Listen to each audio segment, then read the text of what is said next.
Hi everyone, I'm Gary Summers and welcome to our interview session with wellness professionals. So let me give you a brief background on our next guest before we actually get into what she's going to talk about. Gina Rideout has a Bachelor of Science degree from Memorial University, a master's degree in both developmental and applied social psychology. She spent time working in the pharmaceutical field as well as mental health and addictions before she decided to pursue a career in health coaching. This decision came after her own health scare led her down the path of holistic health and healing. She is now a certified health coach with a passion for nutrition, disease prevention, and essential oils. She loves to help women who are sick and tired of feeling sick and tired to make small changes for massive impact on both their mental, physical, and spiritual wellness. Essential oils are life-changing, and she is overjoyed to share what she has learned about becoming emotionally strong. I always figured you were emotionally strong.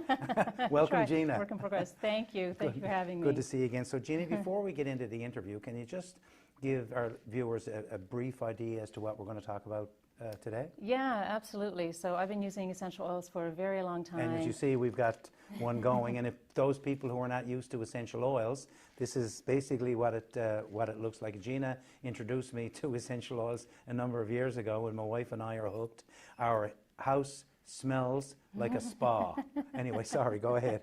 Yeah, so over the years I've worked with hundreds of families, and you know, there are so many issues lately with respect to mental health, people suffering from anxiety, and these are just another wonderful support tool to, you know, have in your toolbox. And, you know, they're by no means a cure for anything, but everyone has something that they go to, something they enjoy to help calm themselves down or relieve anxious symptoms, whether it's walking, journaling, meditation, yoga, painting, knitting, whatever it is. But I always say this essential oils is most absolutely something that should be added to your toolbox. And I know a lot of people, and you know, when I talk to some clients and you try to get them to relax, they have no idea how to. No, no. Right, and unless you can figure out some way, and essential oils are certainly one great way of being able to do that. So before we get into exactly how essential, because I got a lot of questions written here and I wrote them down because I don't want to forget any of them. Absolutely. So before we get into exactly how essential oils can be useful for those struggling with their mental health, for those who are not familiar with them, just explain exactly what are essential oils. Yeah, so I think it's important to explain that first Yeah. before we get into some strategies, because some people have no idea what they are or what to do with them. So basically, essential oils are volatile compounds from plants, and they come from the seed, bark, stems, roots, flowers, and most often they're steam distilled from the plant. And that creates this beautiful essential oil, or in the case of citrus, it's cold pressed from the rind of the fruit. So you know when somebody peels an orange, and you know, I used to work in a cubicle, and somebody 3 cubicles down would peel an orange, and you can smell it. It fills the whole office momentarily. You know somebody's eating an orange. And when we first talked, and you had brought in some samples about orange, and you just put a little dab, Yeah. and it's like you're smelling citrus for hours after. It's so revitalizing. Yeah, so when somebody peels that orange, that's actually the essential oils that you're smelling. So a lot of people don't realize that that's what it is,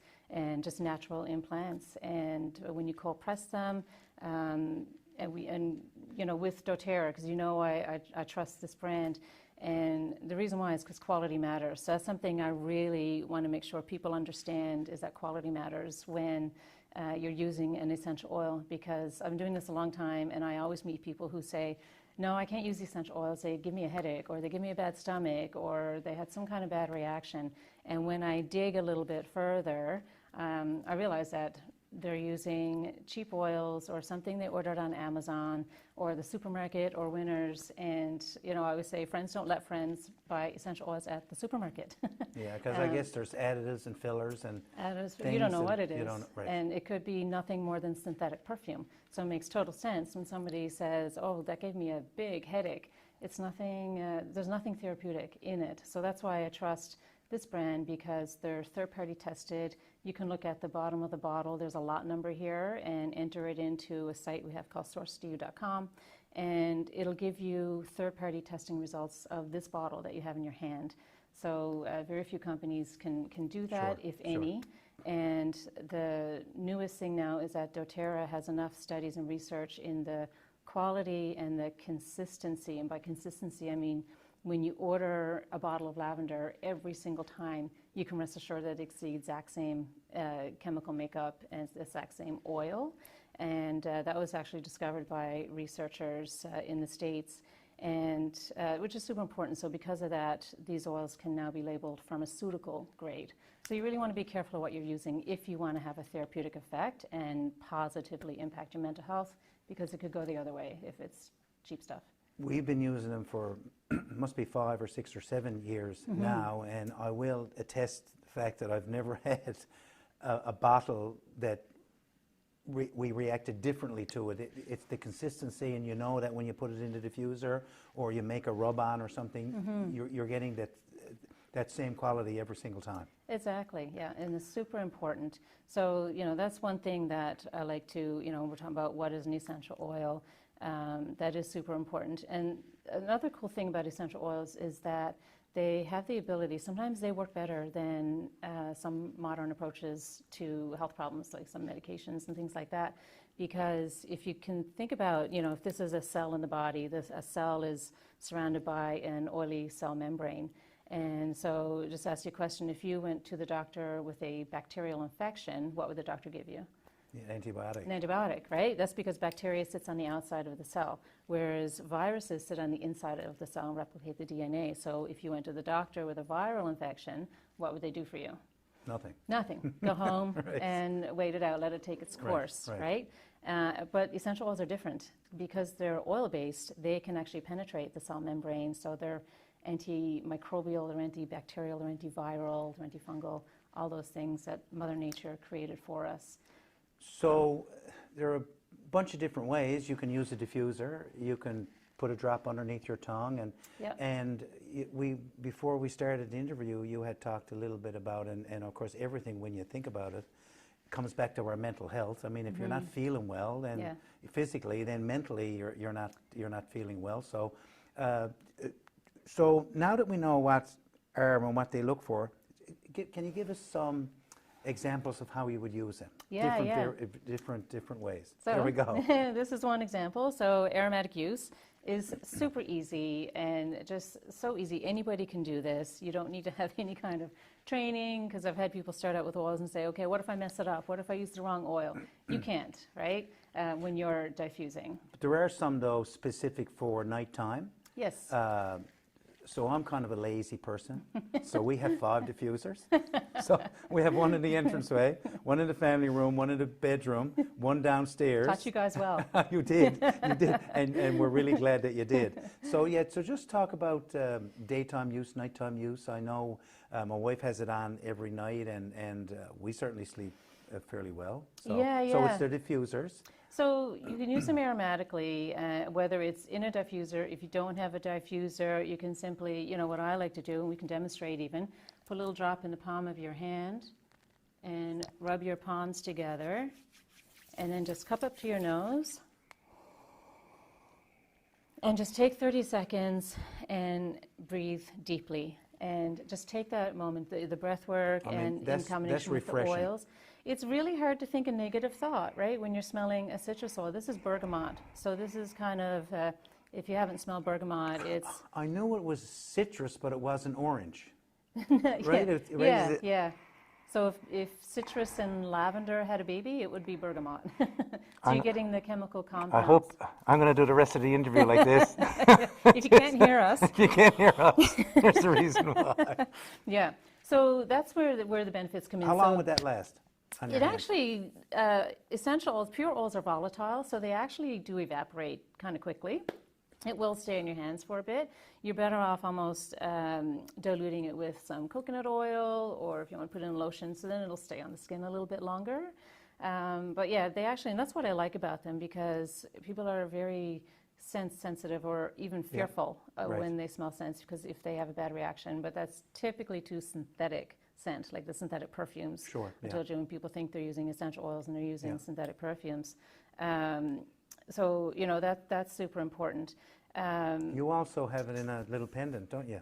Oh yeah, it's not this one. I should have wore it, but yeah, I do have a little and you pendant. have it hanging around your neck, and I do, yeah, yeah. and that's another way to use aromatically. And I have lots of people who, working through some mental health issues, and they'll just take it because nobody wants to go into an office setting that's scent-free. So that's what I like about these, is that the scent is not super strong. It doesn't linger, and you can put it on your clothes for yourself, or I actually have little diffuser bracelets here that you can put on. Yeah. So they're great for kids. So Sure. I work with a lot of families with kids who have anxiety, and they'll take little rollers in their pencil case or wear aromatic jewelry, or like the necklace I have, and then it's just your own personal, nobody else can smell it, but you can have access to it when you want. And the chemical compounds you're referring to, so essential oils, they're so much more than pretty smells, right? So citrus oils have a chemical compound in it, like limonene, which is uplifting. Lavender has linalool, not to get into the chemistry, but you can choose your oil. When I'm choosing an oil, it's based on what do I need from that oil? What kind of reaction do I want to have right now? Do I need calming? Do I need uplifting? Do I need something to make me sleepy? And that all depends on the chemical makeup of that oil. So when you're, if you're putting kids to bed, lavender is a great choice to put in a diffuser for bedtime. In their bedroom. Yeah. Citrus oils and mints are great for morning when you want to perk everyone up and get ready. Or rosemary is great for focus. So, you can choose your oils based on the chemical makeup of them. So that's why aromatic use is great. Sure. And a lot of people, say to me, oh, that's awful hippy-dippy, Yeah, I don't know about that, because yeah. they're not buying it, right? Yeah. But if you think about it, when our sense of smell, it really is the quickest way to access the brain. So, right under our bridge of our nose is the olfactory nerve, which is directly connected to the limbic system. And the limbic system, as you know, is our emotional center. Absolutely. So when those molecules, these are tiny little chemical molecules, and they interact with receptors in the body. And when they hit the nasal passage, they're connecting with the limbic system, which gives messages to the rest of the body to either relax or, wake up or whatever it is. So it's super powerful. And like these diffusers are not expensive, $25, No. $30 to get a diffuser. They vary. And in I mean, you price. can get some more expensive if you want a decorative one. But I mean, Yeah. we've had ours for 5 or 6 years. Haven't had a Hitch problem with it. with not Yeah. with one. And Yeah. of course, the essential oils. You're looking at a bottle of these, or I mean, they vary in price, but usually $12, $15. Yeah. And you're going to get a fair bit of use. If you're going to put 6 or 8 drops or 10 drops into that, that's going to last. That's one of the benefits of them, is they're super cost effective, because you make an initial investment, and when you have, say, the top 10 oils, you can pretty much take care of 85% of most minor health and wellness issues in your family, which is pretty powerful, and it's very empowering to be able to do that, to know that you can deal with bad bellies and some infections and headache, simple things like that. But everyone wants summer oils and itchy fly bites for kids. Kids are crying because they have itchy fly bites, and a drop of lavender takes that away, instantly. So, talking about your sense of smell and back to mental health, when you need relief, when you need that calming, this, just that simple aromatic, with either through cupping with the hands or diffuser, it's pretty instant, right? Because if you think about when you go to the dentist office and they give you the laughing gas, it's the same thing taking place, right? Sure. Yeah. You can't count to, they tell you to count backwards from 10. You generally don't make it, right? So that's how quickly that impact is. And it's the same with the oils. They are so fast, the quickest way to access the brain. That's why they're so beneficial for mental health and impacting mood. Yeah. So diffusers, other ways you can use. You can use them topically as well. So, like you said, I like the jewelry. I always have these little roller balls, things like this, and I'll put them on my pulse points throughout the day. So these are so you take and you can buy them ready-made, or you can get some fractionated coconut oil and mix it with the. You're with pro, the, yeah. Oh, well, you taught me well, Gina.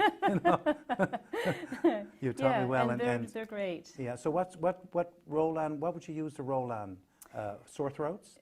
Yeah, you could put on the throat. You know, we have a protective blend, one that's shown actually in studies to kill the flu virus. So when people call me and say, I'm getting a sore throat, that's what I tell them to do, roll the On Guard on the throat.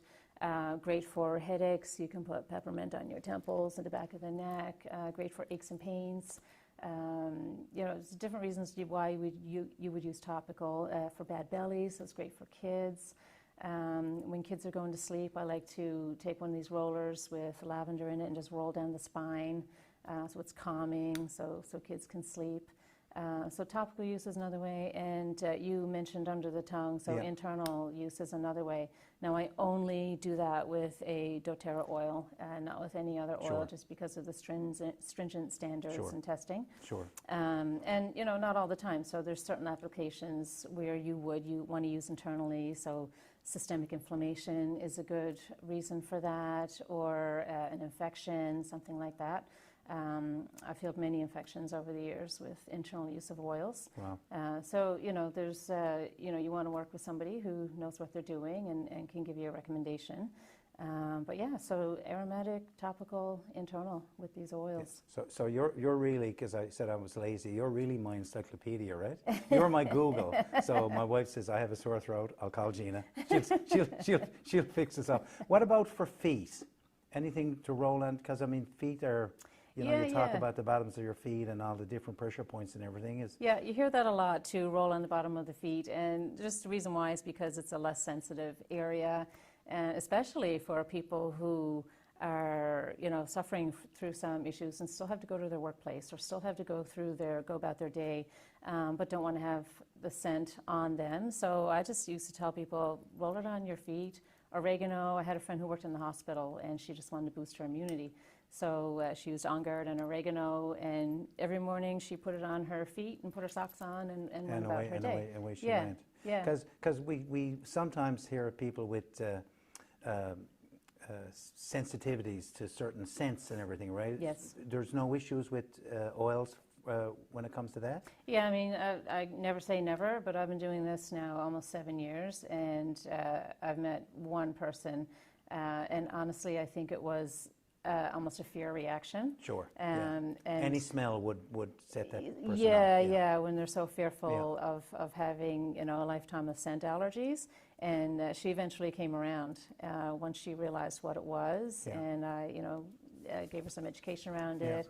And by the end of the class, she was face and eyes into the wild orange and couldn't get enough of it. And she was actually in tears because she thought, I couldn't have any scent, and she didn't realize the difference between synthetic and pure.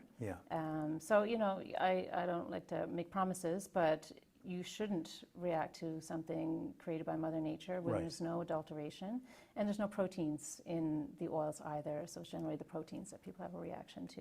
And I think that's one of the most important things that we want to accomplish here with these interviews, is to introduce the citizens to people like you who can give them alternatives. You know, we're not saying throw pharmaceuticals out the window, but we're saying is there are other ways of dealing with stress and anxiety and mental health that can give you more control over your life than you actually think you have, right? Exactly. And I have so many people who reach out who are looking for something. They know they need help, but not everyone wants to jump on board with medication. And, you know, understandably, there's side effects. Sometimes it's needed and very useful, of course. But a lot of people will want to try, more and more people are looking to natural alternatives first. Okay, let me try this and see how it works out. And I mean, that's why I love what I do, right? To see people... Well, helping people. When you see what you've done to bring person from here up to here, I mean, that's life-changing, isn't it? Exactly, and used, you know, in a certain way, and sometimes we just need to find the right oil. Like what works for me might not be the same, you know, that will work for you. Like, for example, vetiver puts me to sleep. Whereas vetiver is known for focus for a lot of people, right? So it might make you focus, and I'm snoring, right? So, you know, sometimes it takes a little, because everyone's chemistry, everyone is different, Everybody reacts differently, Yeah. I think I had a few more questions. Strategies. Yeah, wanna show a couple? strategies using essential oils that people can use to support positive mental health. Now, there you go. Yeah. So the most basic is to just smell them, right? And which is so easy. Carry around a bottle of this in your purse and breathe in those compounds, because they are chemical reactions, right? They are actual chemical molecules that have an interaction of the body with the limbic system, like we talked about. There's a lady by the name of Dr. Danielle Daniel, and she's a psychologist and social worker. And she has done a ton of research in this area, and she's actually created her own field called psychoaromacology. Wow. And this was the base of her PhD thesis. And in that research, that's why I brought bergamot. She used bergamot with PTSD clients. Really?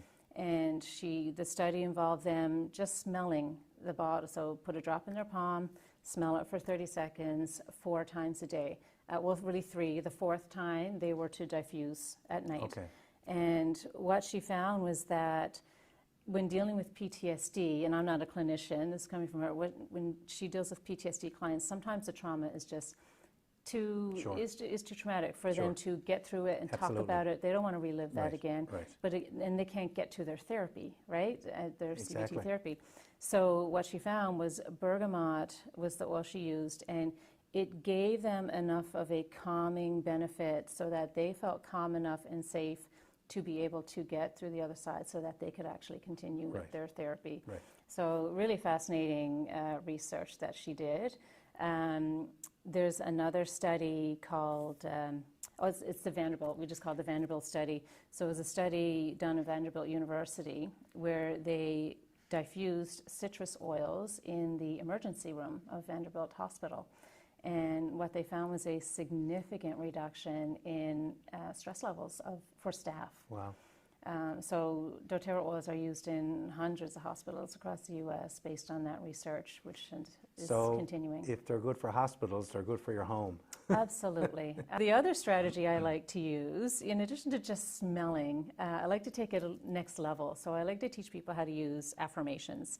So you're familiar with positive affirmations. Yes. And people often think, if they're not familiar with it, they think it's really silly to stand in front of the mirror and talk to yourself. I am enough. I am strong. I am successful. And say those things. So a lot of people have that ritual, and it's life-changing for some. But I like to teach people how to anchor that affirmation, that positive affirmation, with an essential oil. So it kind of works out like Pavlov's dog. You know, Pavlov's dog would salivate when the bell was rang, because it was associated with food. So even when there was no food, when they rang the bell, the dog would salivate. Right.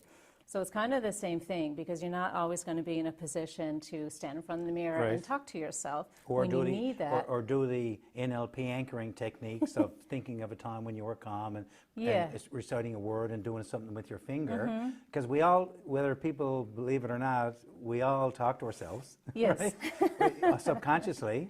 But what we're saying is do it consciously. Yes. Right? Yes. Absolutely. Say those things out loud to yourself and anchor it with the oil, so that when you're out and about and you need a pick-me-up and you want to make a ritual of doing that several times a day, anchor with that oil. So when you smell the oil, it'll bring you back to that place, right? So for viewers who Gina talked about anchoring, if you want to get more information on actually the psychology of anchoring, just look up NLP techniques, anchoring.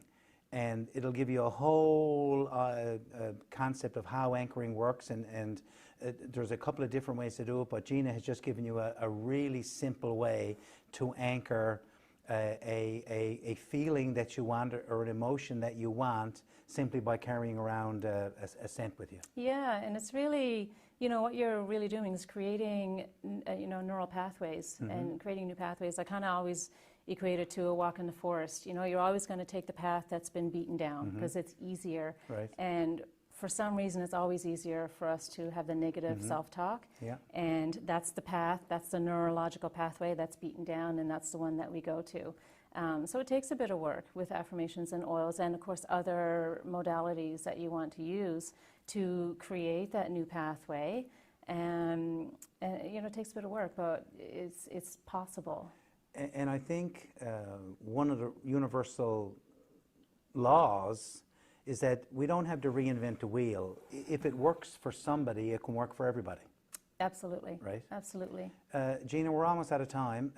Can you leave our viewers with a little bit of advice that they can use right now? I know we've talked about, can you encompass it and just give them one thing that they could use right now today for their mental health? Use right now today is Go out and get start some. using essential oils, and especially if you're struggling with mental health, it is absolutely a tool that you want to have in your toolbox. And there's so many different applications, day-to-day applications, that you can use them in your home and in so many different ways. But when it comes to mental health, try and stay away from that negative self-talk. I kind of call it weeds and seeds, right? We don't want to nurture those weeds anymore. You want to grow a seed instead. And essential oils can help with that. So definitely something you want to have in your back pocket. Thanks, Gina. Thank you so much. It's been a pleasure as always. We go Always. back a long ways. We're cluing up now in a second. All of Gina's contact information will be right at the end of this interview. Thanks for watching, and I'll be back again with another interesting guest. Bye-bye for now. Thank you.